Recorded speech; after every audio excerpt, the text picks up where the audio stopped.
Hello everyone, today we are talking a fun-filled flight into the gritty world of Fallout 4. But in VR, one part Lone Warrior, one first part running in place and poking invisible things, and just a little bit of depressions all wrapped up together.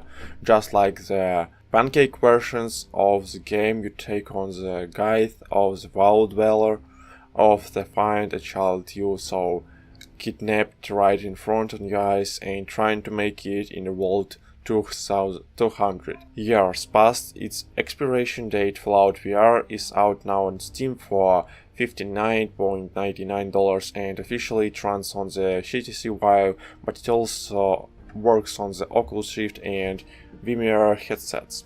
With a couple caveats, and as always I buy the game, regardless, even if a developer gave me the code, so my hard-earned cash is on the line just like yours. So let's see how Fallout 4 VR that shall be. As always, if you like the video, maybe subscribe. So here's my review for Fallout 4 VR. The only A partner you ever need. See the mountain over there, you can die on it, and the glorious feeling of first person. Toilet drinking graphics up first, so yeah, this is actually where hit and miss. First we are gonna cover the code whether you are playing this one on the Rift, the Vive, or one of the VR headsets like the Odyssey. The sense of true scale and Fallout 4 hits you almost instantly from decrepit and disassociated buildings and almost sort of lone in on you when you scroll down some deserted town's little main street, or when you are tracking under a massive sections of freeway that somehow magically did not collapse like everything else, and there is the sense of distance that hits you like it's never really done. In the original game in VR, space just becomes a thing, movement becomes a thing, and the feeling that this is a place that you can interact with is really strong, even right at the beginning when you are cleaning out Sanctuary and cleaning out Red Rocket, and that feeling of distance is something that is really solidified here.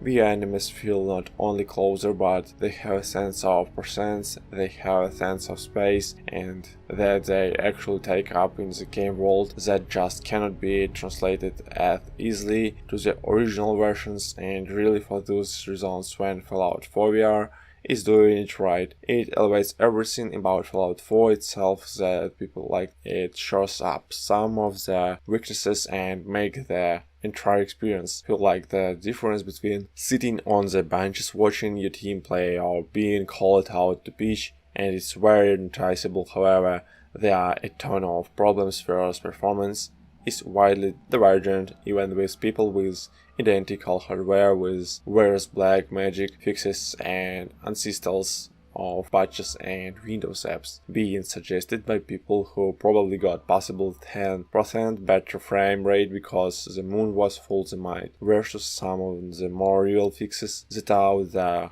or the fact that for many the night sky is actually just rendered wrong, looking like the stars are about 100 feet above you, but they still pass behind any objects, giving cameras and hell of a headache if you spend long periods of time without fixing that one issue. Now on the A700K or the 5812K overcooked to the 4.6, I had to settle for about 1.3 super sampling settings in the game and still got a little projection, and that's with the 1080 Ti. Now of course there are various settings for getting a little bit more out of it. Make sure interworld is off and always on. Reprojection is there to show up some of the small hits to the FPS, and I tested this on all three headsets. The Vive of course is officially supported in the Rift. In VM our sets work in the game, but have a couple little idiosyncrasies when it comes to control, when it comes to the overall world itself, so location have been slightly adjusted and learned down when it comes to some extra foliage and just clutter. Also texture detail appears reduced as well, and there's some other performance saving steps that you can tell, but Bethesda had to run to get this playable, and that issue are one of the biggest problems for me, more than almost any other VR games so far. Fallout 4 absolutely screams that it wasn't made for VR. At every turn there was a fix needed. For example, the scaling of the world just isn't right. When it comes to the NPCs you meet, sure, the world looks perfect, but the NPC all appear just a little bit minuscule, just a little bit off. Now you can make some adjustments to the scale that made that go away, but seriously, how could that have been shipped that way? And it sort of behind me of the fact that every weapon is going to be held in hand due to the way we are use their weapons, but even the largest of them all look absolutely ridiculous. So thanks for watching, subscribe to my channel and wait my next video. Goodbye.